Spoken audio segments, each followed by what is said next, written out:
BSKY ନବୀନ card registration କେବଳ ଗ୍ରାମାଞ୍ଚଳ ନୁହେଁ, ଏମାନଙ୍କୁ ବି ମିଳିବ ସୁବିଧା। ସ୍ପଷ୍ଟ କଲେ 5ଟି ଅଧ୍ୟକ୍ଷ। ଏମାନେ ବି କରିପାରିବେ ନବୀନ କାର୍ଡ ପାଇଁ ପଞ୍ଜୀକରଣ ଆରମ୍ଭ। ରେଜିଷ୍ଟ୍ରେସନ କରନ୍ତୁ।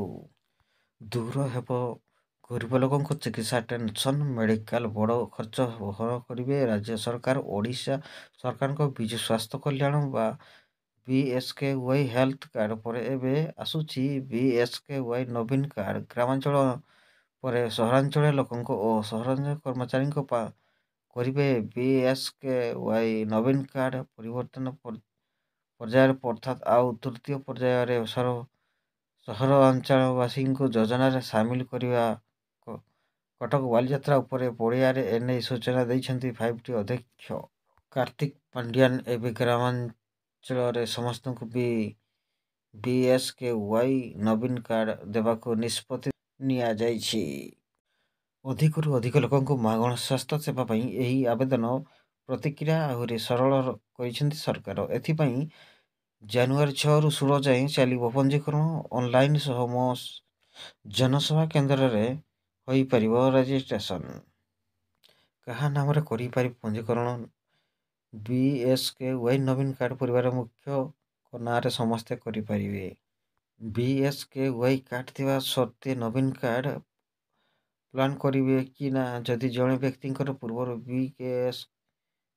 BSKY କାର୍ଡ ଅଛି, ତେବେ ତାକୁ ନବୀନ କାର୍ଡର ସୁବିଧା ମିଳିବ ନାହିଁ। ଯଦିଓ ବି ସେ ନବୀନ କାର୍ଡ ଆପ୍ଲାଏ କରିଛନ୍ତି, ତେବେ ତାହା ରେଜିଷ୍ଟ୍ରେସନ କରିବାକୁ ପଡ଼ିବ।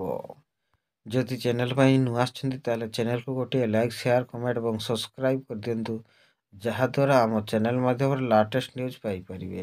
BSKY ନବୀନ କାର୍ଡ ମଧ୍ୟରେ କ'ଣ ରହିଛି ପାର୍ଥକ୍ୟ? BSKY ସ୍ୱାସ୍ଥ୍ୟ କାର୍ଡ କେବଳ ରାସନ କାର୍ଡଧାରୀଙ୍କ ପାଇଁ ଉପଲବ୍ଧ ଥିଲା। ଏହା ପଞ୍ଚାୟତ ସ୍ତରରେ ବଣ୍ଟନ ହୋଇଥିଲା। କିନ୍ତୁ ବର୍ତ୍ତମାନ ନବୀନ କାର୍ଡ ଆପ୍ଲାଏ କରୁଥିବା ବ୍ୟକ୍ତିଙ୍କ ରାସନ କାର୍ଡଧାରୀ ହୋଇଥିବା ନଥିଲେ ମଧ୍ୟ ନବୀନ କାର୍ଡ ପାଇପାରିବେ। ହେଲେ ଆପଣ ନିୟମିତ ପେନସନଧାରୀ ବା ସରକାରୀ କର୍ମଚାରୀ କିମ୍ବା ଆବେଦନ ପଞ୍ଜୀକରଣ ପାଇଁ କେଉଁ କାଗଜପତ୍ର ଆବଶ୍ୟକ? ଆବେଦନକାରୀଙ୍କ ମୋବାଇଲ ନମ୍ବର ସହ ଆଧାର ସଂଯୋଗ କରୁ। 18 ବର୍ଷରୁ ଊର୍ଦ୍ଧ୍ୱ ବ୍ୟକ୍ତିଙ୍କ ଭୋଟ ପରିଚୟ ପତ୍ର। ଆବେଦନକାରୀଙ୍କ ସଦ୍ୟତମ ଫଟୋ। 5 ବର୍ଷରୁ କମ୍ ପିଲାଙ୍କ ସମେତ ସମସ୍ତ ସଦସ୍ୟଙ୍କ ଆଧାର କାର୍ଡ ଜରୁରୀ।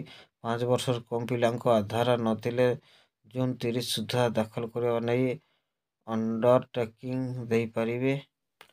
ନବୀନ କାର୍ଡ ସୁବିଧା ତାଲିକାଭୁକ୍ତ ସମସ୍ତ ରାଜ୍ୟ ଓ ସରକାର କାହାର ଘରୋଇ ହସ୍ପିଟାଲରେ ମାଗଣାରେ ଚିକିତ୍ସା ସୁବିଧା। ପରିବାର ପାଇଁ ଚାଷୀଙ୍କ 5 ଲକ୍ଷ ଓ ମହିଳା ସଦସ୍ୟ ପାଇଁ 10 ଲକ୍ଷ ଟଙ୍କା ପର୍ଯ୍ୟନ୍ତ ଦେୟମୁକ୍ତ ଚିକିତ୍ସା।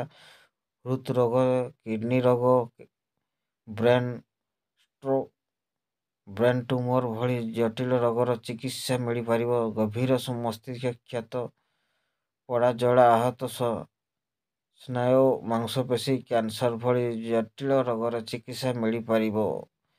ଭିଡ଼ିଓଟାକୁ ଏଇଠି ଏଣ୍ଡ କରିବା। ରହିଲି। ଜୟ ଜଗନ୍ନାଥ। ବାଇ ବାଇ। ପୁଣି ଦେଖାହବ ଆସନ୍ତାକାଲି ଅପଡେଟ୍ ନ୍ୟୁଜ୍ ନେଇକିନା ଆସିବି।